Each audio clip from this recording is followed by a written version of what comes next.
Thank you. Mrs. Morkunaitė Mikulėnienė. Pasaulyje didėjant naftos ir jos produktų poreikiams kyla noras ir daugiau jų išgauti. Deja, tradiciniuose gręžiniuose naftos ir dujų mažėja. Todėl žvalgomas į tas vietas, kur naftos ir dujų nemažai, tačiau jos išgavimas brangesnis ir pavojingesnis, tai yra jūrų gelmes.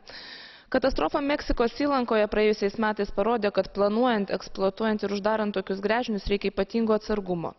Todėl šis Europos parlamento dokumentas, numatantis griežtesnius reikalavimus gręžinių operatoriams ir suteikiantis daugiau įgaliojimų priežiūros institucijoms, labai laiku. Džiaugiuosi, kad pranešime atsispindi ir mano pateikti pakeitimai.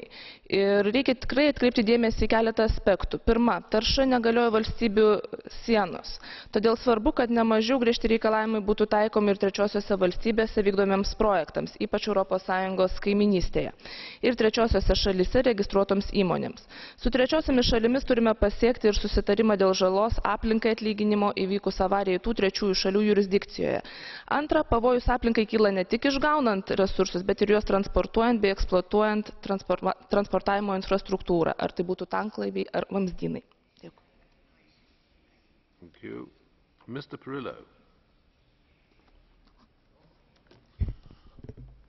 Sì, grazie Presidente, onorevoli colleghi. Attraverso il voto odierno si è sicuramente andati verso un miglioramento della sicurezza e dei controlli ispettivi delle attività.